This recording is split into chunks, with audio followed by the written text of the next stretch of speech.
Why? I train 16 hours a day and ate broccoli every friggin' minute of the day. That's how I did it, and I ate chicken and an IV drip. That's how I did it. Extremify.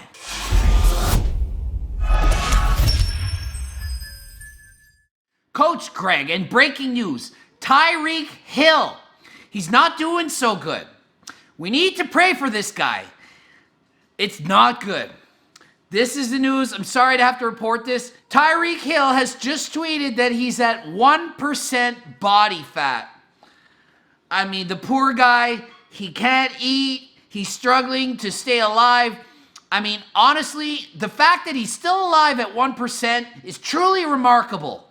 Considering that 3% body fat is essential for life, for organs to function, to even be alive. And he is down to 1% and still functioning.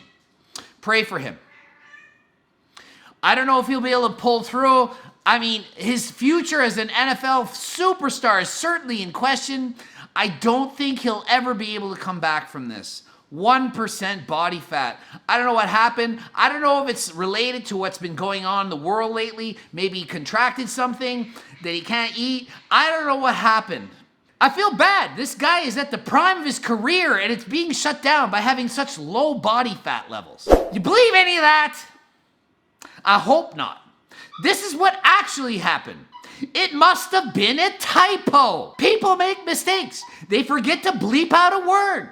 They forget. It's an accident. It says he's 1% body fat, but they forgot the zero, as in it's 10% body fat. It must be 10%. Actually, that's not it either, although he is about 10% body fat. What in the world is happening then? What is the explanation? I'm going to tell you what I think about what just happened. Why would he tweet 1% body fat? Why didn't he just say 10? And we're going to go from there. For some reason, society deems the lower the body fat percentage that you have, the better.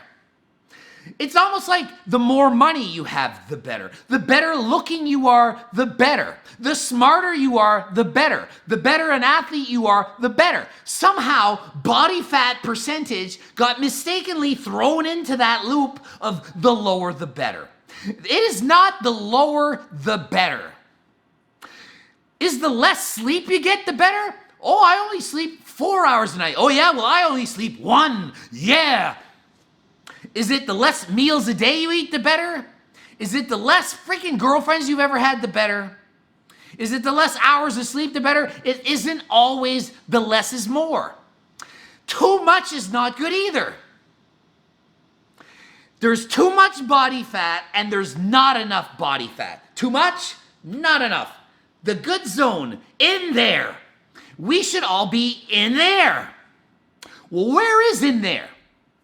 It depends on the person. Depends on your genetics. No one likes to hear that, but some people have genetics that they need higher body fat than others to function at full capacity. Where is it for me? I'm 9% body fat right now. 9%. I feel good at 9%. I function well at 9%. If I drop another 1% or so, my performance goes down. What does that mean? It means that I get weaker in the gym. I have less energy to train harder than last time. I can't produce as much watts on the bicycle. I get hypo a bit. I don't feel as good. I just am not as good. Simple. I'm not as good at 8 as I am at 9, but the number's lower, so you must be better.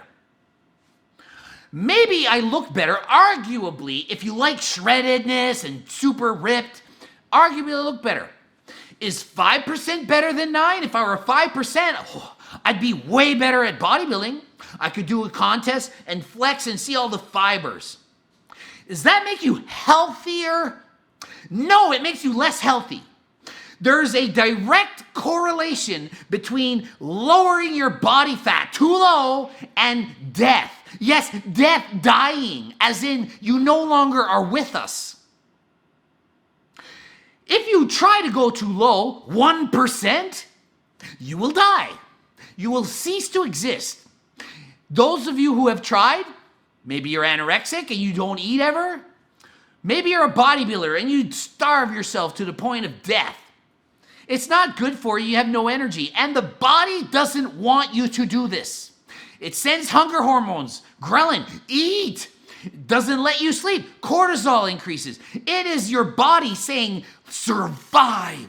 And if you're trying to get into the low levels of single-digit body fat, your body is going to fight back because it does not want to die. So Tyreek Hill at 1%, it is impossible. You all know it. Does anyone actually believe this? So why did he post it? I'm not even sure if he posted himself. Does he do this or the PR team do this? Does he have enough time to bother with these things? Listen, 1% body fat. I have 1% body fat post. Everyone's going to talk about it. Everyone, oh my goodness, football this year, it's going to be something else. Let's talk about football. Season ticket holders, let's all get into it. And it brings up the hype. It's kind of like a free commercial. Rather than pay for a commercial on TV, let's just do a tweet. And it'll get people talking. Does anyone actually think that that is what's going to make him a better football player? Being leaner. He's already a physical specimen at 10% body fat. An elite level athlete functioning at a 100% capacity. He's already been doing everything he could do for years. You think suddenly he's going to diet harder than last time and withhold calories, and that's somehow going to what? Make him run faster, jump higher, catch the football better, and so on? No. Where do most professional athletes fall? 8 to 12%. That's most functioning at prime optimal performance. Optimus Prime performance. Transformers. If you get below 8, yes, some can. And some function well below 8. They're more rare, but some do. And depending on the sport, that can be an advantage. Marathon runners, Tour de France bike riders who rely on the lowest amount of body weight to carry up a hill or to run. The less you weigh, the less energy is required to move that body through space. In football, the goal is not to go for 15 hours up a freaking mountain or to run a marathon or do an Ironman. It's explosive power. Power. You're going to decrease power if you're starving yourself to be at a certain body fat percentage. You're going to be stronger with more body fat. So yes, some people can function under 8%. Some can be 5, for example. No one's 1. If I were the football team and I were coaching this team, or I were the athletic director or anything involved in this, and somebody on the team suggested they wanted to get to 1%, A, I would educate them on what that means, and B, I wouldn't let them. I would write in the contract, you cannot be that lean. I would make sure it doesn't happen. Educate these people on how stupid it is to do that. They're morons to think it. And you know what the problem is? Half of the freaking world are too dumb to understand that this is not true. Oh, but Tyreek Hill said he's 1%. He's just an elite athlete.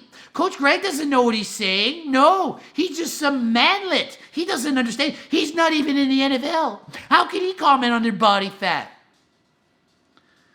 What am I supposed to say as an argument against that? If you think that just because somebody's an elite level athlete that they're smarter than the people who actually study this, than kinesiologists who understand this concept, then what am I supposed to do as a comeback? Society likes to extremify everything. Superstar athletes, movie stars, anything star, they extremify. They dress up with freaking colorful hair. They call themselves 5'6", or 6'9", whatever. They're extremes. They dress flamboyantly. They're doing crazy stuff to get noticed. The freaking before and after, the Bradley Coopers and so on. Oh, put 35 pounds of muscle on in 4 weeks because why? I trained 16 hours a day and ate broccoli every freaking minute of the day. That's how I did it, and I ate chicken in an IV drip. That's how I did it. Extremify. We love extremes. 10,000 calorie challenge. I ate 20,000 calories in one day. Extremes. Oh my God. Like, let's see this. Wow. Oh my goodness. That's society. We extremify and glorify and reward everything. I don't know why. We just do. It doesn't make any sense. But the next time you see somebody posting something that sounds too good to be true, it's too good to be true. So Tyreek Hill, he's 10%. And that's amazing. He's an extremely gifted athlete, and he's 10%. If he said, hey, I'm now 4% rather than 10, that doesn't make him 1 ounce better than when he was 10. 4% is not better than 10. It's not a competition to see who can get the lowest level of body fat in football. You're not being judged on your body fat. Where is it being judged? In a bodybuilding competition, which is an artificially invented sport where we're judged on our physical appearance. We are. We do one completely different thing in the gym. We build, we lift weights, we train harder than last time, and then we stand on stage and we try to look pretty.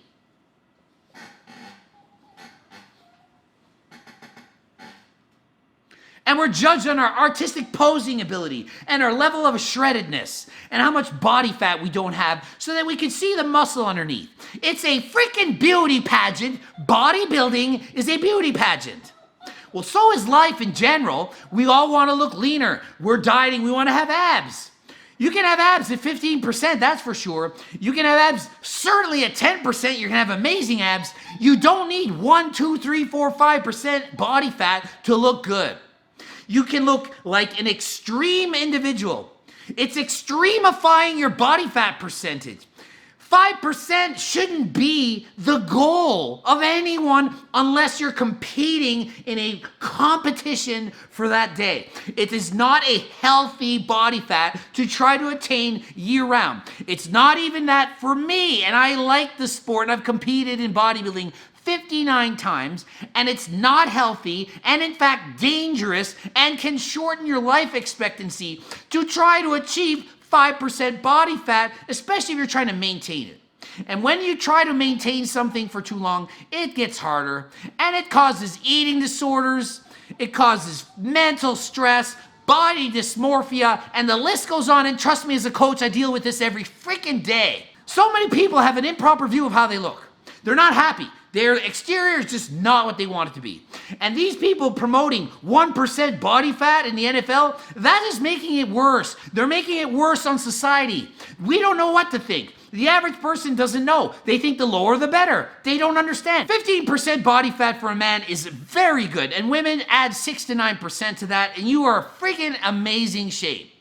Trust me, it is amazing. You're going to have a very good correlation for long and healthy life. Feel good and look good.